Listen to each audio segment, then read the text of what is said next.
And you're watching Roots TV Nigeria. This is CheckMate.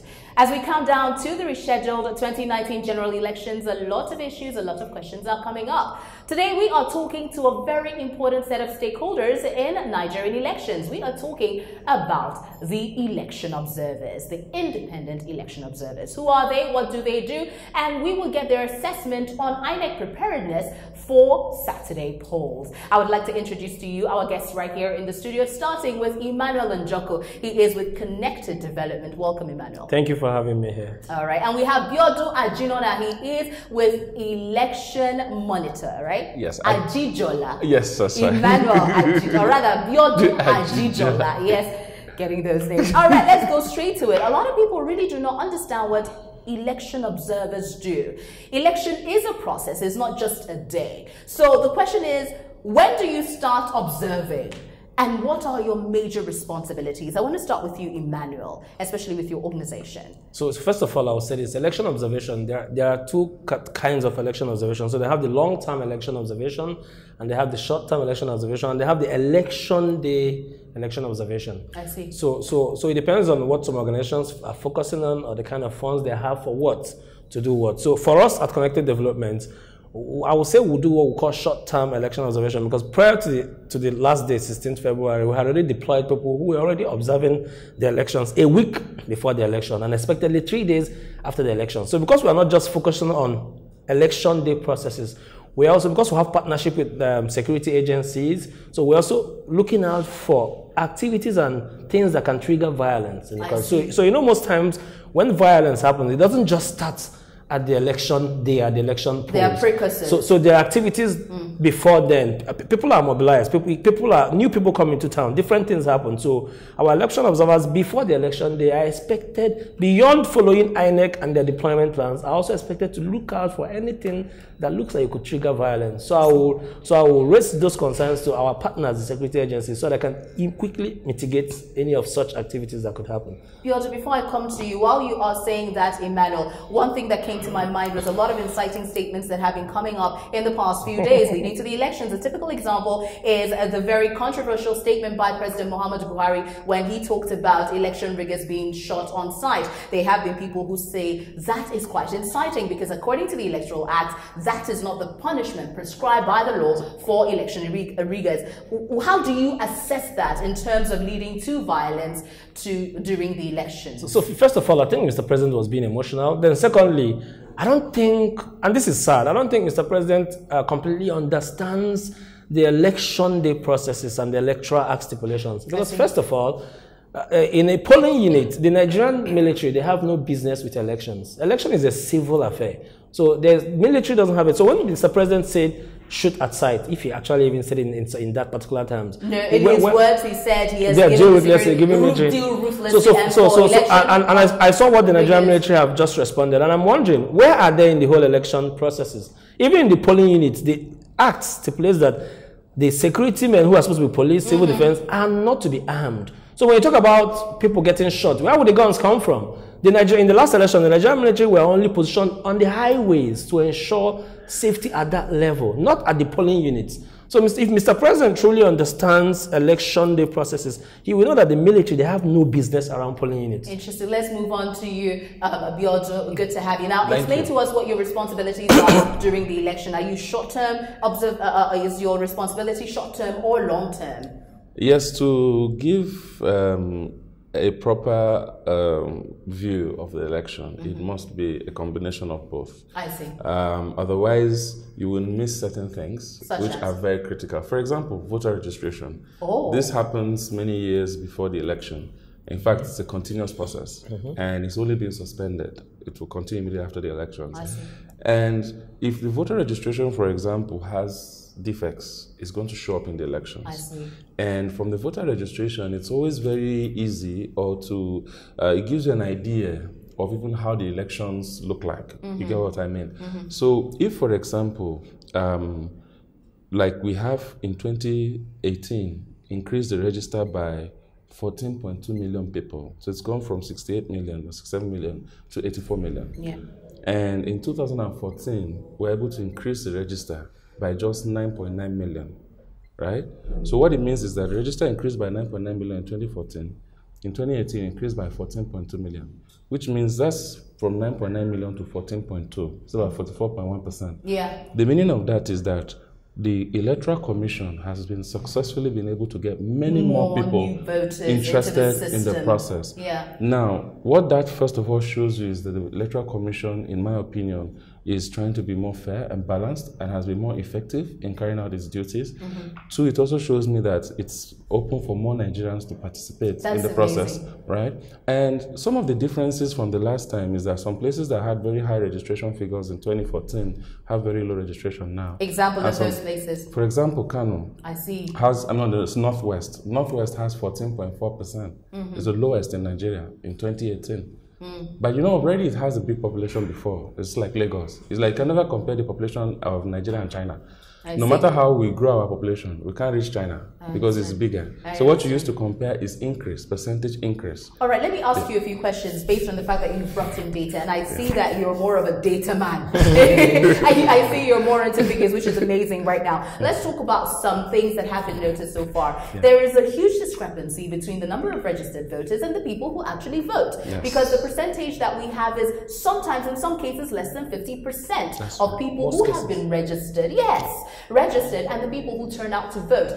I would like to find out one of the things or some of the reasons that lead to that. And secondly, talking about the number of people that may turn out, we heard that about 1 million dead people are still on the INEC voter register. So if you're doing the math, 84 million is still not looking very feasible. So if you factor that into the mix, what are you looking at in terms of voter turnout minus the postponement? We'll talk about that later. What were you expecting in 2019 in terms of voter turnout? So 2011, we had 73.5 million registered voters.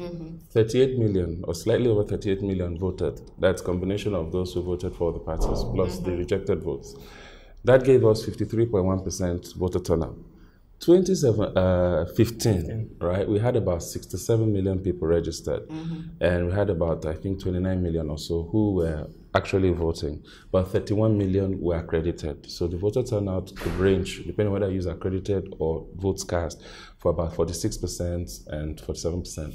Now, so if you look at that, 46% to 53 is about 7% drop. Yes. But why is that the case? Even the register itself dropped. Imagine that the register in 2011 was 73.5 million. In 2015, the same register was 67 million. And the CVR was done with 9.9 million. So it was actually 56 million, 50 something million before it became 67 million. So what's the explanation? The 2011 register was overbloated. I see. And was filled with a lot of imperfections. So there was no time for INEC to correct the register before the 2011 elections. So that process was done post-election, not pre-election, which should have been done. So when that process was done, it dropped the register to about 56 or 57 million. So when they now got the 9.9 million, it shot it back up to 67, 68 million. So another reason is the card reader. So what we had before is that somebody just sits in a polling unit. When you bring the voter register, if I look at your face and I believe you are the one with the card, I will just tick the register. I tick the register. So if I want to tick 100 people or 200 people, I just keep ticking it. And they ask me who registered, what is the evidence? It's just ticks. And as you know, as I do, anybody can tick anything. Anybody can tick anything. Good. So what it meant was that if you had 1,000 people in the polling unit and I stuffed the ballot box with 700 votes, but only 200 people were actually in the polling unit, the only evidence I needed to show that 700 people came, 700 ticks. So just see the coppers ticking. So that's why we saw some videos back then of people who just sat at certain places just ticking, thumbprinting and doing all of that because of those figures. It's interesting that you did that. Now, so let me just run. So the card reader came to stop that, so that you can only be accredited through biometric process, fingerprints and the card reader and the smart permanent voter card. So what that did was that it made this bogus accreditation end, more or less. So what that did is because if you now pump in more ballots than the accreditation, it becomes overvoting. The polling unit is cancelled. It has no value. So what that did was it drove down the votes cast. So that what we have in 2015 in the interpretation is not actually a reduced turnout. What I would say is there's a realistic turnout. So what we can only see in 2019, since this is the same type of system, If it now increases, then we know that we're doing better. If it reduces, then we know it's purely an issue of voter turnout as opposed to technology. Interesting. So I wanted to factor in the postponement in this. Okay. How do you see the postponement factoring in? But hold that thought a bit, because there are so many other ways leading to conversations leading to that. Since you are talking about facilities, we have been at the INEC briefing since Monday thereabouts, and we've been hearing a whole lot of things from the INEC chairman, who has taken time to talk to the reporters and election observers on a daily basis. Today, that will happen as well. We want to get your thoughts on INEC preparedness to carry out the elections on Saturday and going forward. Let's start with the facilities available. Are you convinced that the smart card readers, as INEC has said, will function properly? We remember in 2015 that was a huge problem. Even former President Goodluck Jonathan had a problem with getting accredited. So are you convinced with what you are hearing based on the smart card readers and other technologies that INEC is bringing as well? Logistics was an issue. So I want to start with you, Emmanuel. What are your thoughts? And remember, with your assignment is about catching, election riggers, if I should use the word. What are your thoughts? Yeah, so also the credibility of election now, basically, the card reader has a lot to do as regards the credibility of election. Like you mentioned earlier, before now, you just do ballot stuffing and you can get away with it. Mm-hmm. But the use of the card reader has also introduced a level of electoral reform, because before it wasn't very easy to before, if they want to look at overvoting, they look at and I remember they say they look at number of registered voters to count. That's if you are going to cancel a particular polling unit, or if election doesn't hold in a particular polling unit to make an election inconclusive. They say in this place they have 1,000 registered voters, but because with the use of card readers now, what they now check is what's that again? Number. The accredited number of people in that particular. So the card reader is very important. The INEC chairman, as at his briefing yesterday, told Nigerians that they've gone up to 90% of the reconfiguration of the card readers, and hoping that their estimated target was supposed to be Friday, but by today that they would have concluded the reconfiguration of the card reader to serve in Saturday election. So based on that, and based on all the reports he has been giving us as regards issues of logistics, deployment, I think INEC is very ready for this Saturday election. That's interesting. I want to get your thoughts. Yes, I think...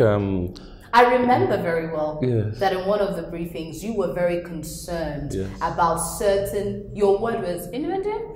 You were concerned a bit about some reports that some people could hack into, or there were technologies that, I don't know, there's some stories about people being able to manipulate the card reader, and the INEC chairman said that wasn't, possible. But do you think that's a possibility? Okay, I think what I raised, I think if I remember, that was a couple of days ago, was actually about the... I think had to do with the card readers, the number of card readers, because of the fact that we were told there are 180,000 card readers, and we were also told that 4,000 plus were burnt in Anambra, and we have 119,000 polling units, 57,000 voting points, which is 176,000 locations that will use card readers.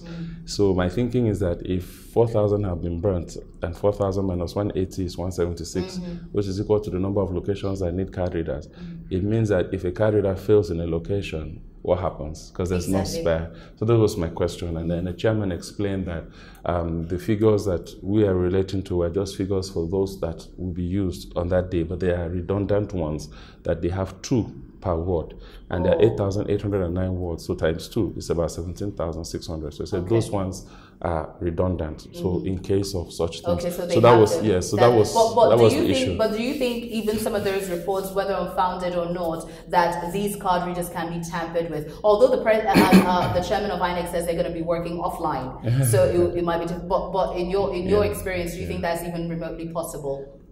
Well, what I will say is that where human beings are involved, anything is possible. The card readers are operated by human beings. So the security of the card readers is limited to who is handling them. That's what I would say. So if the person or the people handling them at every stage are doing it in the utmost level of integrity, then I think there's no problem.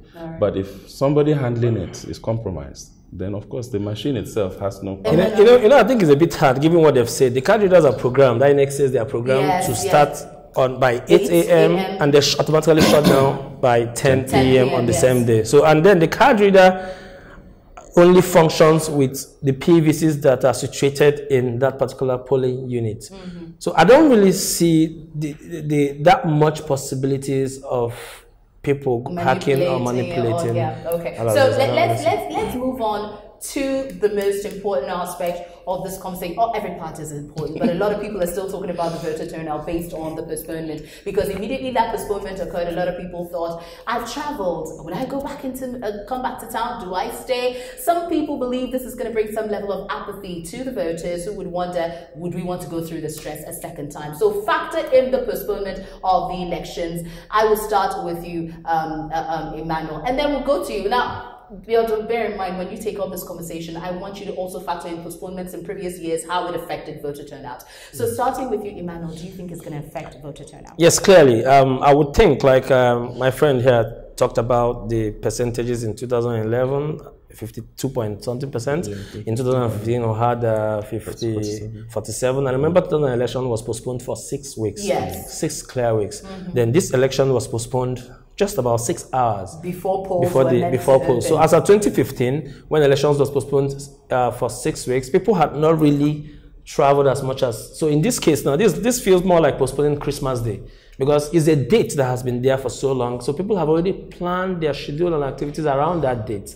So the INEC had to wait, and the only place I actually fault INEC is the timing when they postponed the election. Why do you say so? Yeah, because people had already made all their plans. People have already, I know people, so because of how the Electoral Act has put this, how our electoral process is, you have to be in a particular polling unit for you to vote, and which limits a lot of young people from voting, because young people are the most mobile persons. A young woman serving here now, by next year won't be working here anymore. She'll probably be working somewhere else, or she has moved to another town. So young people keep switching jobs and keep moving and keep from a young man that is in university now, by the next 4 years, won't be in that same university where he has registered to vote. So I know a lot of people who had traveled, even within town. I know there are allegations that INEC even knew that this election wasn't going to happen about 24 to 48 hours before. No, not that they didn't know. They felt they could still they felt they could pull through with the challenges they were having. But then I really blame INEC, in as much as I also commend them, because if INEC had said, well, because we are just 6 hours to the election, let's just go ahead and still have an election. It could have had a very would have had lots of issues, which at the end of the day would have cost the country even more.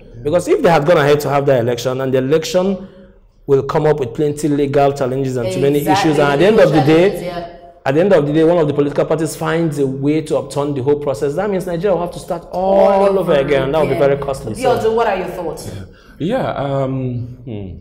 How does it affect voter turnout? It's factoring the postponement. Yes. It's difficult to say. Like I said, 2011, we had a postponement on election day. Exactly. Yeah. So election has actually started in some states. Not some states, all over the country. Election has started everywhere. That's true. But what happened was that there were certain places that didn't have materials on time. So materials may have been in Abuja, but may not have been everywhere. Maybe Buhari was expecting, or Abaji was. So it was like that all over the country. So some places have started on time, and I think INEC felt, they knew there were challenges the night before in 2011, but they felt, let's try it, and they tried it. But by midday, they got reports that some places had not yet opened, and that there were quite a large number of places. So it just became clear that there was nothing to do than to just postpone it. And well, can we say how it affects turnout? We still had 53% turnout, which is the highest we've had recently, although we've had some a bit higher in some previous presidential elections. Even though we've been able to explain it through the card reader. Yes. And then some of those previous elections too, credibility is also so for all intents and purposes, sure. we really can't predict how it's going to affect voter turnout until after the elections that we can do that. Yes. And then the postponement is different. The one was 6 weeks the other time. Yes. So people had enough time to relocate, resettle, and go back. This is 1 week. If you have traveled, it's really difficult to go and come back. So it's either you stay for the 1 week or you leave it. So it's a bit different. And considering that election is a civil responsibility and not necessarily a rule, Compulsion. like a compulsion. Yeah. But factoring in the idea that Friday is a public holiday, what do you think? Will that also help people? Now, I am hearing that airlines are slashing their prices. Fuel stations are slashing prices, and a lot of other transport companies are trying to do one thing or the other to encourage voters to go back. Do you think that could help matters? I think so. I think it will. I mean, so I think basically you're being optimistic. I think it will help matters. I even hear there are some transport companies or individuals are donating buses for free transport back to people's home, irrespective of the political party are going to vote. All right. I've seen a lot of that on social media right now and all of that. So a lot of subsidies and a lot of palliatives are being provided for people to go back and vote. Although I have raised an issue a couple of days ago that I feel we have to be careful and not allowing politicians to take advantage of this situation in the name of trying to assuage vote buying. Lastly, I just want to say something about the election rigging comment from the president from my own perspective. Personally, right, I have seen riggers at elections before, even without security, people resisting them, and I have pictures of it, you know, refusing to allow them. Then we've also seen cases where they shoot and they go, you know. So election rigging is a violent activity in itself, right? You can't go and carry a ballot box with 200 people, even the unarmed policemen, without having any weapon. It's impossible. You won't achieve it, even just the sheer number of people. So in as much as we have to do things the right way, I also believe that we should not underestimate the impact these violent actors have on the electoral process. But as you see, the election, they are patrol teams. They are not at the polling unit. But if there is a problem, the officers in the polling unit, we call the patrol, which is close by, who are armed, and then they can come in. Supposed to be police people, I guess. Yes, police people. Yes. If there's a need. I think the military are usually at the local government, the highways, and the expressways. Yes, that's the way I've seen it. Thank you very much, Abiodun Jijola from the Election Monitor for talking to us, and Emmanuel Njoko from Code. We are grateful to have you here. All right, so you have heard all of the issues. The decision is all up to you, but you're being encouraged to go out and vote, irrespective of the sacrifices you made the previous time. Come on, this is our country. Please give us your thoughts on the comment section of this video, and go ahead and subscribe to our YouTube page. My name is Gloria, or JMRD, and you are watching Roots TV Nigeria.